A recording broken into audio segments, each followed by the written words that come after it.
Perkenalkan, nama saya Muhammad Syahril, ingin menjelaskan peradaban Daulah Abbasiyah.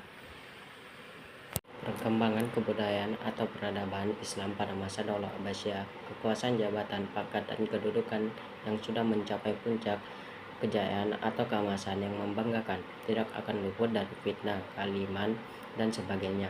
Begitu juga pada masa Abbasiyah setelah pergantian generasi ke generasi lain, terutama pada periode kedua, tingkat amanah dan kualitas semakin menurun, dan tingkat kepercayaan masyarakat sudah melemah terhadap kepemimpinan khalifah. Berikut merupakan sebab-sebab dampak negatif atau kemunduran Daulah Abbasiyah. 1. Perpecahan antar bangsa keturunan Arab dan bangsa non-Arab. Perbedaan pendapat antar tradisi Muslim Arab dan Muslim non-Arab.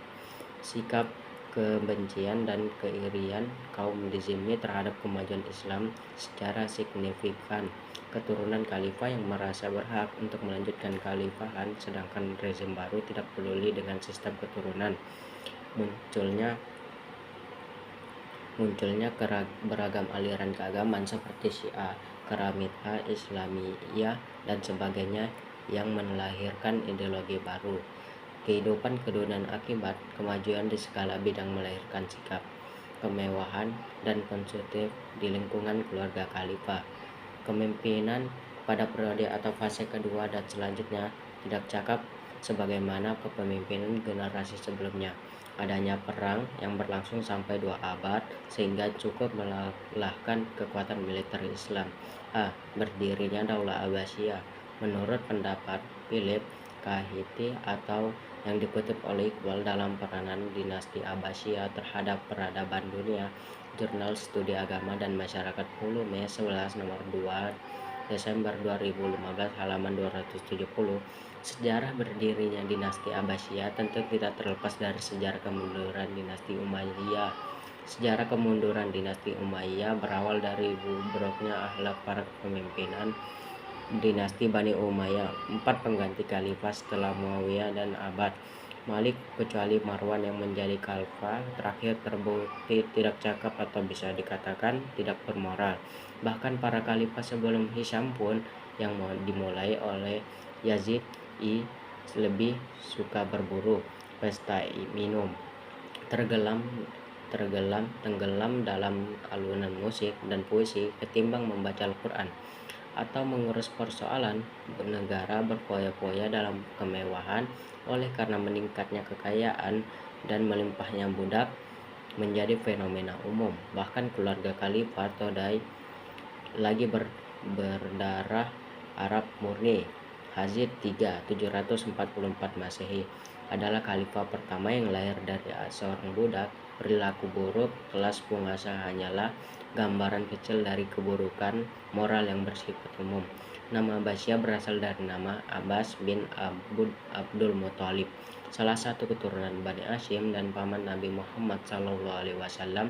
Sekitar awal abad ke-8 720 Masehi, ketidakpuasaan terhadap pemerintah Daulah Umayyah telah tersebar luas. Kelompok-kelompok yang merasa tidak puas bermunculan diantaranya yaitu 1. Kelompok Muslim non-Arab Mawali yang memprotes kedudukan mereka sebagai warga kelas 2 di bawah warga Muslim Arab. 2. Kelompok Syiah dan Khawarij. 3. Kelompok Muslim Arab di Makkah, Madinah, dan Irak. 4. Kelompok Muslim yang salih baik Arab maupun non-Arab. Kelompok-kelompok tersebut menjadi satu yang dikoordinasi oleh Bani Abbas. Perubahan sikap politik ini dipelopori oleh Muhammad Ali bin Abdullah ibnu Abbas yang hidup pada masa Khalifah Umar bin Abdul Aziz 99 sampai 100 Hijrah, 717 sampai 720 Masehi. Pada tahun 104 Hijrah atau 723 Masehi, lahirlah putra pertama Muhammad Al-Abbas yang bernama Abdullah Al-Asgar bin Muhammad, yang terkenal dengan sebutan Abu Abbas, dan kelak akan menduduki jabatan pertama.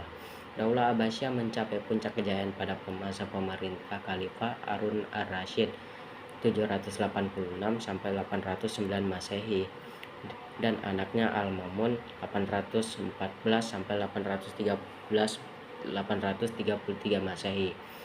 Ia membangun Baitul Hikmah sebagai pusat pembelajaran dan peradaban ilmu pengetahuan rasa.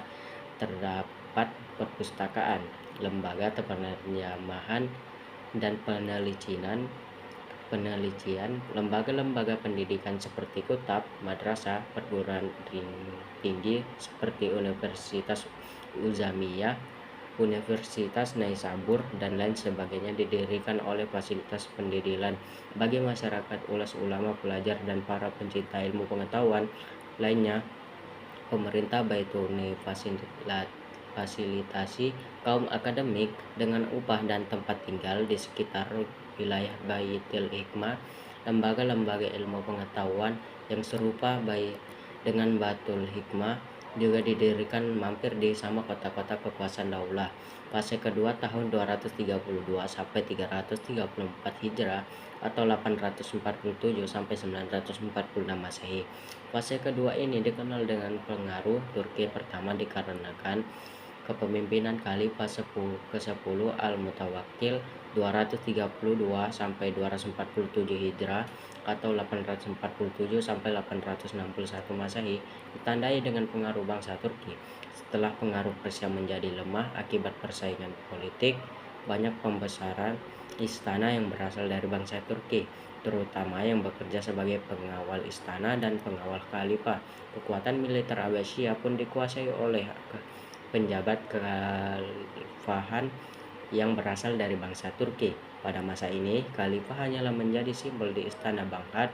Orang-orang Turki yang berpengaruh di pemerintahan bertindak semena-mena, bahkan ikut campur tangan dalam pergantian khalifah. Mulai periode ini, peran politik khalifah tidak memiliki kekuatan. Selain itu, perkembangan peradaban pada fase ini masih bisa berkembang, akan tetapi tidak sepesat fase sebelumnya. Kota Baghdad masih bisa menjadi pendidikan dan peradaban, serta masih banyak pelajar yang masih mencari ilmu. Perkembangan seni arsitektur masih berlanjut pada akhir abad ke-9. Disintegrasi terjadi di wilayah Daulah Abbasiyah karena banyak wilayah lepas dari pengaruh Daulah Abbasiyah sebagai pusat pemerintahan. Fase ketiga tahun 334 sampai 467 Hijrah atau 946 sampai 1035 Masehi. Pada fase ketiga, Bani Buwawihi mempengaruhi pemerintahan Daulah Abbasiyah, keluarga yang mempunyai pengaruh penting dari bangsa Persia.